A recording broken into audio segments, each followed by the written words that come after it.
ሁለት ግልገል አቦ ሸማኔዎች ከዚህ ቀደም አይተውት የማያውቁት እንግዳ ነገር ገጠማቸው።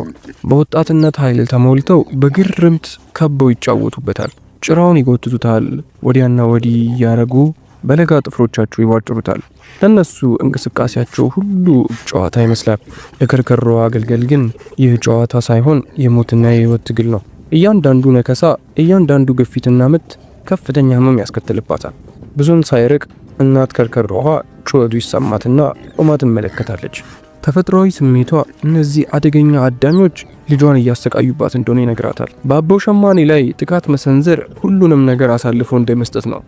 ምንም እንኳን እነዚህ ለጋ አቦ ሸማኔዎች ገና ሙሉ በሙሉ አድነው የመግደል ብቃት ባይኖራቸውም በግማሽ ያደጉ ጥፍሮቻቸው እና ትናንሽ ጥርሶቻቸው ግን ከባድ ጉዳት ለማድረስ በቂ ነበሩ። እናት ከርከሮዋ ጥቂት እንደመራመድ ትልና ነገር ግን ልቧ በፍርሃት ይርዳል። ወደፊት ትላለች፣ ደግሞ ወደ ኋላ ትመለሳለች።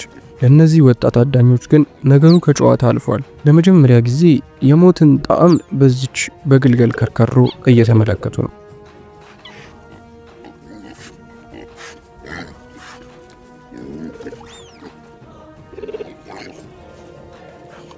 ሁለቱ እህትማማች አቦ ሸማኔዎች ባገኙት ሲሳይ ተደስተዋል።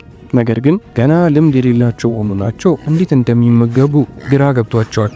አስከሬኑን ይጎትቱታል። ጥርሶቻቸው ገና ደካማና መንጋጋቸውም በጣም ትንንሽ ነው። እንደ ትልቅ አዳኝ በብቃት የመብላት ጥበብ ገና አልገባቸውም። ይህ ሁሉ ሲሆን ግን እናት ከርከሮዋ ሁሉንም ነገር በትኩረት ትከታተላለች። ከውስጧ የሚመነጨው ጥልቅ የእናትነት ስሜት ወደፊት እንድትገፋ ያደርጋታል። ነገር ግን እዚያው አካባቢ የግልገሎቹ እናት አቦ ሸማኔ ልትኖር ስለምትችል ከርከሮዋ ውስጧ ይበልጥ ፍርሃት አደረበት። ይሁን እንጂ የማይንቀሳቀሰውንና በግልገሎቹ እየተበላ ያለውን ልጇን ስታይ ነገሩ ሁሉ በቅጽበት ይለወጣል። ፍርሃቷም በፍጥነት ተነነ። በምትኩ ወሰን በሌለው በእናትነት ቁጣ ተተካ። እንደ ብረት መዶሻ የጠነከረ ግንባሯን እንደ መጋጫ በመጠቀም የአቦ ሸማኔውን ጎድን ገጭ ታደቀቀችው። በአካባቢው አቧራው ይጨሳል። ከርከሮዋ በሙሉ ጥንካሬዋ ወደፊት ትገሰግሳለች። ለአፍታም እንኳን አታርፍም። ዝቅተኛ የሰውነት አወቃቀሯን በመጠቀም የአቦ ሸማኔውን ግልገል ፋታ አሳጣችሁ። እንደምንም ለማምለጥ ቢፍጨረጨርም በደረሰበት አደጋ ድንጋጤ አቅም አሳጥቶታል። አንዴ ከያዘችው በኋላ ልትለቀው አልፈቀደች። ከጥቂት ደቂቃዎች በፊት በህይወት የነበረው አዳኝ አሁን በእናት ከርከሮዋ መንጋጋ ውስጥ እንደ ግዑዝ ነገር ተንጠልጥሏል። ለጥቂት ደቂቃዎችም ቢሆን እናት ከርከሮዋ የማይቻለውን አድርጋለች። የታዳኝ እንስሳ ታሪክ ተገልብጦ ታዳኙ አዳኙን አሸንፏል።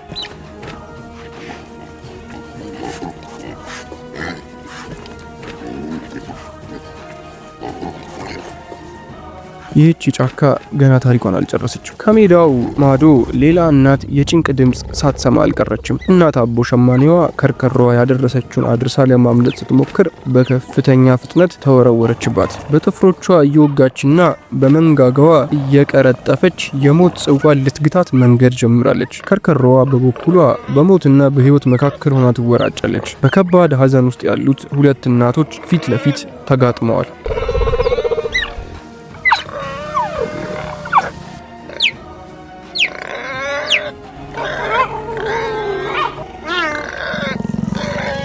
በዚህ ምድር ላይ እናትነት ሁሌም ሆደ ቡቡነትና ፍቅር አይደለም። እናት በልጇ ከመጡባት እልህኛ የማይበገርና የሞትን መንገድ ለመጋፈጥ ቆራጥ የሆነ ወኔ ያላት ናት። ሁለቱም የሚዋጉት ለአሸናፊነት ብቻ ሳይሆን የተነጠቀባቸውን ልጃቸውንም ጭምር ለመበቀል ነው። ትግሉ እየበረታ ሲሄድ ሁለቱም እናቶች መድከም ጀመሩ። ሁለቱም ቆስለዋል፣ ዝለዋል።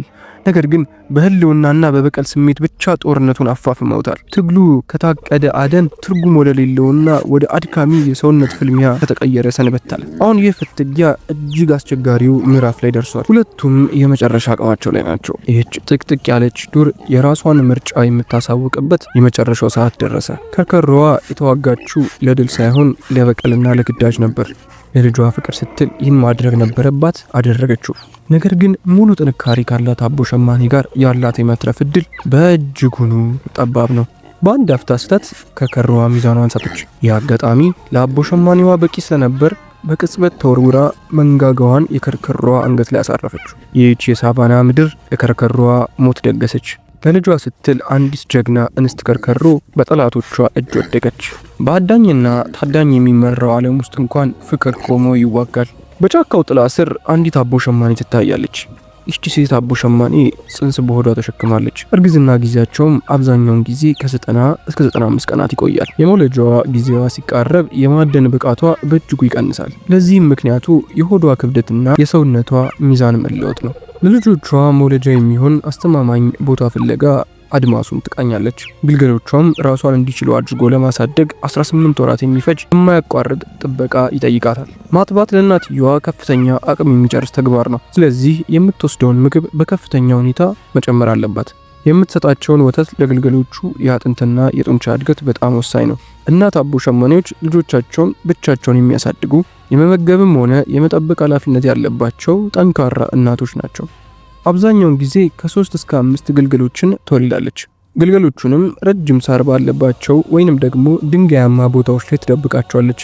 በዚህ አስከፊ የዱር ህይወት ውስጥ የእሷ ስኬት በልጆቿ መትረፍና መጥፋት መካከል ያለ ብቸኛ ድልድይ ነው። እሷ ለአደን ስትሄድ ግልገሎቹ በሌሎች አዳኞች እንዳይታዩ ዝም ቸች ብለው መቆየት አለባቸው። ወጣቶቹና ገና ለጋዎቹ አቦ ሸማኔዎችም ከእናቶቻቸው ጋር ተጣብቀው ይኖራሉ።